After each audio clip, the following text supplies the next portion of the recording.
Welcome back to Business Boone, a product of the Boone County Chamber and hosted by Deep End Talent Strategies. I'm Shauna Lake. And I'm Lauren Byram. And today we are joined by Ellie Brown. Welcome. Hi, ladies. Hi. Thanks for being with us. Yes, It's good to be here. Yeah. I'm looking forward to this. Yes. Ellie is a real estate broker. She is the lead singer of The Jane Ways, which I can't wait to hear about, and much more. So one thing that we like to ask all of our guests is, if your life was titled a movie, what would the title be? Ooh, what a fun question. I would say Trigger Puller, ... the musical. Oh. Tell us And more. of course, Lin-Manuel Miranda would write it. Yeah, and okay, good. So, yeah. And How about star, that? and star in it. Yep. Of course. Excellent. Well, okay, so elaborate. Tell us more. Why that title? Okay, so Trigger Puller. I couldn't really think of a better synonym for that, but I think a lot of what we might talk about, it kind of relates to just diving into stuff. So, yeah, we can talk more about it as we go. All right. Well, I would love to hear more about, we are going to hear about your background and some of the interesting things that you're doing today and that you've done in the past, but tell us a little bit more about you and your family and your background. Yeah, I've got 2 kiddos and a husband and a couple dogs, and we just moved out to the country recently and love it out there. And I've lived in Indiana since 2003. Okay. Or Where were you before? I was in Charleston, South Carolina. My husband and I worked for the same pharmaceutical sales company. So like any good love story, we met at the gastroenterology convention. Wow. That is amazing. Yes. And so I, fell in love, and I was like, I'll move to Indiana. It sounds beautiful. This beach here is terrible. It's crazy what you do, right? What you do for love. So that's what brought me here, and I love the state. Wonderful. Well, I'm glad that it brought you here so that we could meet. Absolutely. That's great. So from what I hear, you've had some pretty exciting stages in life, from being the lead singer in The Jane Ways, also being on Shark Tank, but being a national sales leader for a skincare company, and pivoting into real estate. So those are a lot of different phases. Yeah. When you look at all of those together, what is the common thread that you see, or that you could kind of like link them for us? Yeah, I think it's go big or go home. So, little background story: when I was growing up in Newport News, Virginia, my grandparents owned a restaurant, and it was right by a shipyard where they would build naval ships, and they weren't servicemen and women. They were kind of scary, and so they would come to my grandparents' short order, restaurant all the time for lunch, and my mom was waiting tables, and I just would go and sit down with people who had lost an eyeball in a fight or something, and I mean, people who were like you should be scared of as a kid, and I just jumped right in, getting to know people, making friends everywhere I went. And so I think that that was sort of the beginning of Ellie likes to engage with people, and it just kind of always has trended like that. So I'm just, you have to go for something, and we could talk more about that if you want as it relates to the band at some point, because got some thoughts on that. Yeah. Well, I'd love to hear about the band, and why don't we just start there? Just tell us how that came to be. I love it. So in 2020, there was this thing called the pandemic, and we, a few of us had kids who were students at School of Rock, which is a performance-based learning program. And we knew that the school was being great at being very careful and letting the students continue to come. And one of the women who now plays the drums texted me and another lady and said, hey, what do you guys think about starting a rock band? To which we were like, yeah. Go big or go home. Exactly. I was like, I want to be the lead singer. And Amber's like, I want to be the drummer. And Amanda said, I want to be the guitarist. Okay, cool. So we ended up finding a bass player and a keyboard player eventually, but we started out at School of Rock just taking lessons. And the really cool part about this is that I can't allege that I had just picked up my voice, because that's not true. But the other ladies had never picked up their instrument. Wow. and never touched a drum kit, you know, nothing. So they taught themselves, along with the teachers at School of Rock, how to play, and we felt like we sort of outgrew it, and maybe we would just go out and see what happens. And we're very specific about where we'll play, because we're 5, you know, adult, successful women. Most of us are moms and have sort of pre-tired in our careers. And so we're like, well, yeah, we'll play it for you as long as we're done by 9:30. Yeah. And it's not north of 32, and it's not by Shadeland. You know, we have like this little tiny corridor where we're like, that, I mean, don't mean to be picky, but yeah. Yeah. But you can be. You can be, right. So, you know, we've just really gone for it. And also, we're dedicated, right? We practice once a week and just have so much fun doing it. And it keeps your brain moving, right? And it helps that I have this like useless skill that I memorize the song lyrics so easily. Whoa. Like I know pretty much every word of every song from like the 80s, wow. 90s, probably a lot of the 70s. It's a real useful gift. So, you know, I think we have an easy time kind of selecting songs that work for us, but we do mostly 80s and some 90s, and I think we throw in a Rolling Stones here and there. So, I love it. And we don't just cover women's stuff, but it's all songs that you know and love. That's fun. So you were forming the band while your children were taking lessons as well. Were they mortified or were they excited? How did they feel about this? You know what? That is a really good question. Fortunately, I think that because my kids are musical, that they really respected that we were doing it and really encouraged us. And, you know, so we didn't get any flack, if you will, and they're just really sweet about it. They come to the shows, they bring their friends. That's awesome. You know, they try to engage as best one can watching their mother on stage. I think it's awesome. I've seen you perform. It's amazing. Thank you so much. And the crowd loves it too. Thank you. Well, what I might lack in, let's say, vocal range, you know, I try to make up in stage presence. And you do a beautiful job with both. Thank you. Great. Thank you. It's so fun. It's so fun. So I can't wait to hear your band. Yay! But I also want to hear about this other part of your life, that you were in the Shark Tank, and talk to me about what you did on Shark Tank, but also what did you learn about yourself that that you couldn't have learned any other way? Oh gosh. Kind of going through that experience. Well, remind me, because I will get off track to answer that last question. So the way that it happened is that I have a sister who is an incredibly creative person, and she is also a chronic overthinker.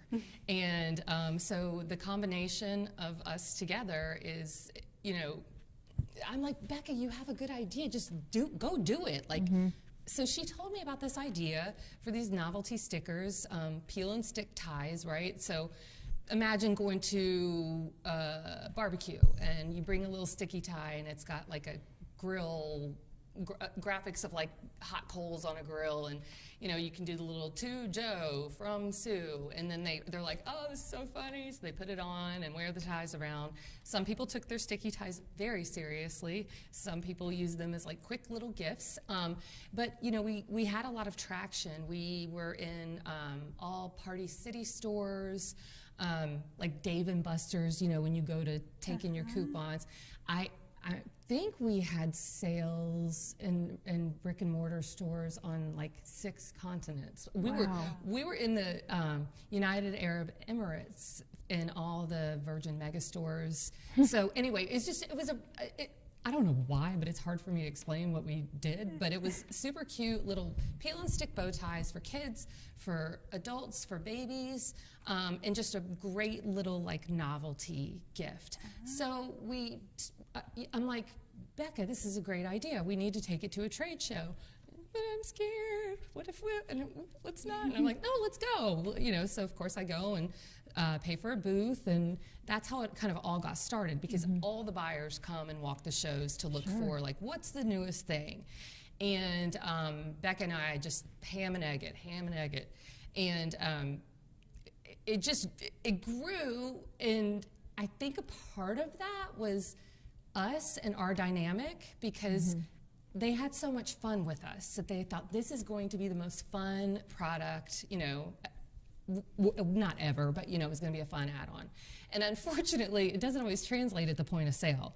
So it was selling, but just not at the rate we wanted. And we were kind of tired after like 2.5 years. And we had done about $500,000 in sales. And so we literally were like, let's just not do this anymore. And I'm not kidding you. Probably a week later, I forgot I had sent an email to Shark Tank Casting, and I got a phone call. I was like, what? Who is this? And as soon as they were like, hey, we saw your product, we saw your email, we love it, we want you guys to do a video and send it in, and you know, pitch your business and do all the things. And I'm just sitting there like, I know this is going to happen, and we have not been working our business, and what are we going to tell them? So that was kind of like a twist that Mr. Wonderful took on, like, why are your sales so low? And we wanted to be like, whoa, because we're over it. But you can't say that out loud. No. And they were really quite mean to us. And it was, I mean, I think we handled ourselves well, but a couple of like funny behind the scenes things. I'm sure nobody's going to turn me in and I'm breaking some contract. But a little known fact is that they have a staff psychologist there. Oh. And I'm like, what? Why do they have a staff psychologist? This is while we're waiting in the green room. And they're like, oh, you know, she needs to sometimes counsel people afterward. And we were like, oh, okay. So I was like, God, Becca, can you believe there are people who get up there and they just cry on national TV about their business? Well, wouldn't you know that our episode has been called one of the most emotional episodes in the history of Shark Tank? Oh my gosh, seriously? Oh, no. Yes, because we were getting dogged left and right. And then Mark was like, listen, I've been here quiet listening to you guys. I think you guys are great, but I want to buy your whole company. Oh. And not you. Yeah. We're like, what? Because, you know, you imagine every scenario that you might get. Yeah. They're going to say no. They're going to say yes. We're going to come back. Or we're going to, you know, whatever. And we were just like, what is happening? And so we went in the hall, you know, like people do sometimes. And we're sitting there like, what are we doing? And so because we're goofy and we're sarcastic, we were like, well, we could just be done with it and go pay attention to our kids more. And we're laughing because, you know, we traveled so much. And of course, they caught that on camera and that made the edit. And then we went back in and Becca starts like, I really feel sad about this. As we're telling them, as we haven't made a decision because she can't make a decision. So I feel a great sadness. And then she's like, I remember missing my daughter's first day of kindergarten. And she's starting to cry because like she missed kindergarten to be at trade shows. Do this. And I'm thinking of my niece Harper and I'm like, you're about to cry. Oh my gosh. Now I understand why it's one of the most emotional episodes. Oh my gosh. And I was sitting there fighting it. You know when you can't fight the tears, like they're coming. Yeah, they're coming. Yeah, no matter what. Oh no. It's about to get ugly cry. That's exactly what it was. So finally I was like, hey, and Mark was like, I know you're having a tough time letting your baby go. And I was like, I think it's time to let our baby go, as I'm like sobbing. And we sold our company to Mark Cuban. It didn't end up closing in due diligence, which is fine, but I have the most high praises and amazing things to say about him and his team. They were so wonderful. And then, like, we walked out for a post-interview, like, basically wiping snot off our face. And Mark, like, came up and hugged us, like, it's going to be okay. And, like, there's pictures of us being consoled by Mark Cuban, That's priceless. That really is priceless. Oh, thanks for sharing that. Yeah, it's a long story, but it was funny. The irony was not lost on me about crying. Yeah. So you told me to come back to things that you couldn't have learned without having gone through that. Thank you. I think that we as a society spend way too much time worrying about what other people think. And I meant to grab some screenshots that I have saved, but it's not worth the time or energy. But there was like some article out there, the most emotional Shark Tank, you know, moments ever, and 3 top whatever. So here, you know, we're one of the 3. And of course, they have this cut of us saying, like, we could go back and pay attention to our kids and our husbands and, like, just being goofy. Silly, and yeah. The comments that were on there were like, I can't even remember, they were like, that's why women don't need to run businesses. And that's why women can't do X, Y, and Z. What kind of parents are they? One person was like, their kids are going to put them in a nursing home, and like, it was like, okay, none of this is true. Why am I reading this? And why am I letting it get to me? And I really had to check myself, because it's not worth it. I mean, we did something that most every other human didn't do. And so, you know, the weirdos who say negative things, even after our airing, they were saying really negative things about our product and about our idea, how dumb it was. These two women are dumb, and a lot of that kind of, I don't like your misogyny tone. So, but yeah. So that's, I think what you learn is that you will have people say bad things to you. You will have bad things said about you. But as long as you don't give it energy and you don't feed it, it's dead. I mean, it's dead in the water. Like, don't feed into what random people tell you. Yeah, because you know it's not true. That's right. I love that. Love that. So a lot of people feel like they have to kind of pick a lane in life, like pick a job, pick a career field. I don't feel like you want to be in anybody's lane. No. Or in a lane. And I love that. And that's what makes you super interesting. So, and you've also evolved and are, I think we are all evolving, but you can do it publicly and go big. So what kind of, you know, how do you do that and get comfortable doing that publicly? And what advice do you have for other people about not picking a lane? Yeah. So how do I get comfortable in changing careers, or like adding lanes, adding swim lanes? I think for me, there's a common thread, right? I mean, I clearly don't mind talking to people.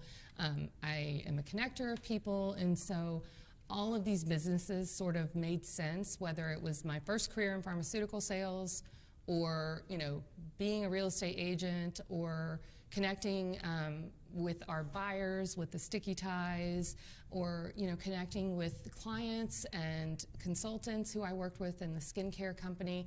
It's just that common thread is I genuinely love people. I genuinely love to find a connection with people, because I think we all do have a great human connection, and we need that more than ever now, right? We do.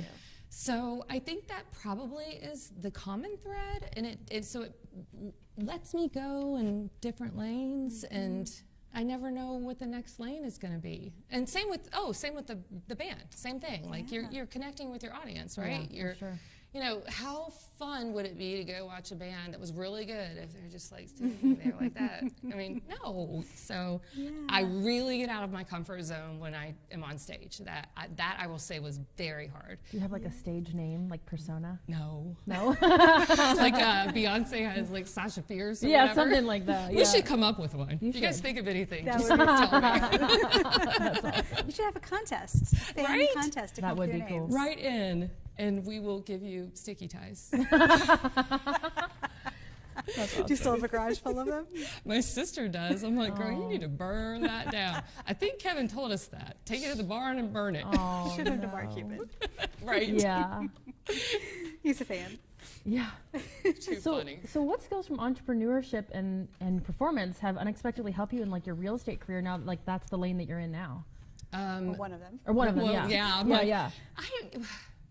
I just think like listening to people is a skill that is, it's hard for some people, right? But even in like my music career, I have to sort of listen to the music and think, does that connect with people? Will that resonate? Because like I would want to play every obscure song under the sun, but people want to hear, you know, Jesse's Girl. So, you know, you've got to find that connection, right? And I mean, it's been like that in every career, but I think that translates because you're doing something so personal for somebody when you are helping them buy or sell a house. It's such an emotional place for people to be in. Sometimes people get nasty too. They do. And it's sad, but it's true. They get nasty sometimes. Fortunately, I haven't seen a lot of that. The other funny thing is like, we all think that our stuff is worth more than it is, don't we? Yeah. So we should list it at $1 million. And my girl's going to sell for $350. But did you see the floors? Yes. So, you know, just kind of managing emotions and expectations. And yeah, it's a lot of fun, though. I love helping people, like, discover what they like and, you know, find the right places. And I don't know if that answers your question, but. No, it does. Yeah. Yeah. Thank you. Yeah. That's great. For listeners who might feel a pull towards something new, but are maybe scared to take that first step, what advice would you have for them? Yeah, that's very common. I think you just have to be real with yourself and pause the game and say, what is this? What am I experiencing right now that's telling me no, don't do it, run away? Because there's always a deeper reason. It's usually around failure, fear of failure, fear of embarrassment, you know, whatever.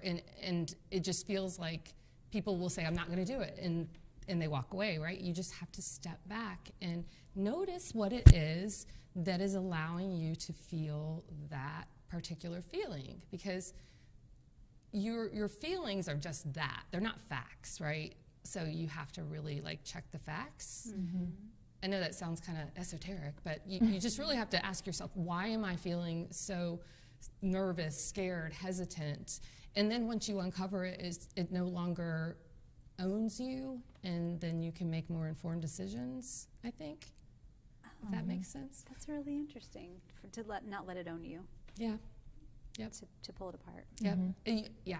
And it's hard, right? Like, it's really hard to be honest with yourself. For me, it's hard to be honest with myself sometimes. And so just having to get real of, like, you don't want to do this because you know it's going to do X, Y, and Z. And just get over it. Yeah, So, yeah. And I think sometimes it's the advice. the fear of failure. absolutely. Like, what if I'm not good at that new thing? And that is so common. I mean, we just push. We expect kids to know what they want to do with their life when they're freshmen in high school. Yeah. That boggles my mind. Right? I mean, did you guys have your career path? No. Changed my major 4 times in college. I'm Yeah. still trying to figure out what I want to be when I grow up. True. So, you know, that fear of failure sort of gets ingrained in you if you're not careful. Yeah. So, Absolutely. You've already offered so many pearls of Yes. wisdom. We give all of our guests a time at the end of our conversation to share anything that they know now in life that they wish they had known earlier. So there's anything else you would add? no, I mean, it's not like a life lesson, but I think, like, it's a good lesson. So people don't, like, when it comes to selling something, right, or whatever, your widget, your product, your craft, people don't really buy your product. They buy you.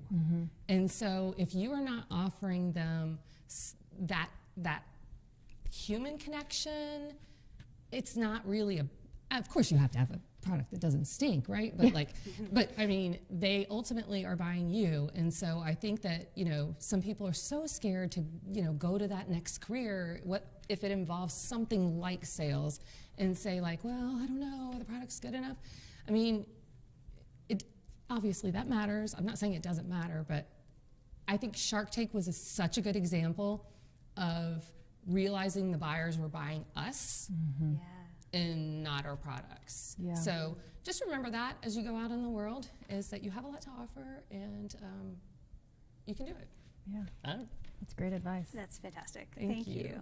Thank you so much for being here. This has been a Yes. great conversation. Yes. Well, yay. I feel Thank like we you could talk for, like, We hours probably more could. about all the other parts of your life and still not be done talking. We're kind of Yeah. done with my exciting stuff. There's nothing else really cool going on. Oh, I No, but we know. could talk forever. So, Yeah. Well, if our listeners wanted to connect with you, either for real estate or for booking the Janeways, Yes. how could they do that? Email me, elliebrown1, the number 1, at mac.com, M-A-C, and I will hit you back. Amazing. I love that so much. Thank you so much for Yes, joining us. thank you, guys. Ellie. This is a lot of fun. It's been a Yes, great it conversation. has. And we will be back with more insightful conversations. Until then, continue